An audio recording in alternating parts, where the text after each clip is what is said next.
నా ప్రియమైన బిడ్డా, నా మాటలు జాగ్రత్తగా ఆలకించుము. నేను ఎన్నిసార్లు చెప్పినా నీవు అర్థం చేసుకోవడం లేదు. ఎందుకని? నేనంటే లెక్కలేదు, నేనంటే భయం భక్తి లేదు. నీవు ఇలాగే ఉంటే పరలోక రాజ్యము నీవు రావడానికి చాలా కష్టం అవుతాదని నీకు అన్ని విషయాలు ముందుగానే చెప్పాను. అయినా నీవు అర్థం చేసుకోవడం లేదు. ఇప్పటికైనా పర్వాలేదు, నేను చెప్పే మాట జాగ్రత్తగా ఆలకించుము.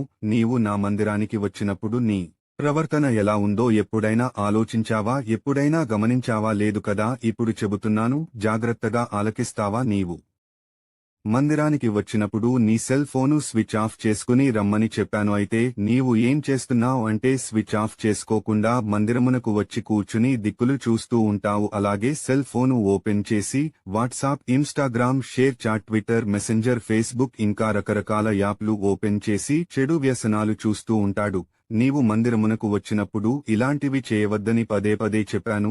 నీవు వినడం లేదు. మీ ప్రవర్తన బాగోలేదు. బుద్ధిహీనులు అర్పించినట్లుగా నీవు దేవుని సన్నిధికి వస్తావు, దేవుని మాటలు ఆలకించవు. దుర్మార్గు పనులు చేస్తూ ఉంటావు. వాళ్లతోటి వీళ్లతోటి మాట్లాడుతుంటారు. నా బిడ్డగా నీకు తగదని చెప్పాను.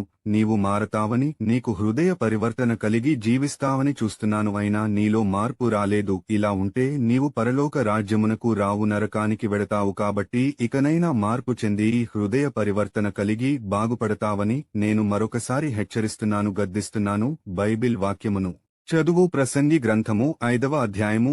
నీవు దేవుని మందిరమునకు పోవునప్పుడు నీ ప్రవర్తన జాగ్రత్తగా చూసుకోనుము. బుద్ధిహీనులు అర్పించినట్లుగా బలి అర్పించుట కంటే సమీపించి ఆలకించుట శ్రేష్టము. వారు తెలియకయే దుర్మార్గపు పనులు చేయదు.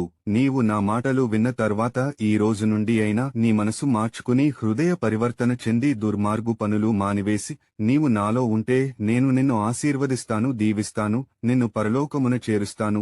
నీ ప్రభుడను దేవుడునైనా యేసయ్యను మాటిస్తున్నాను. ఆమెన్.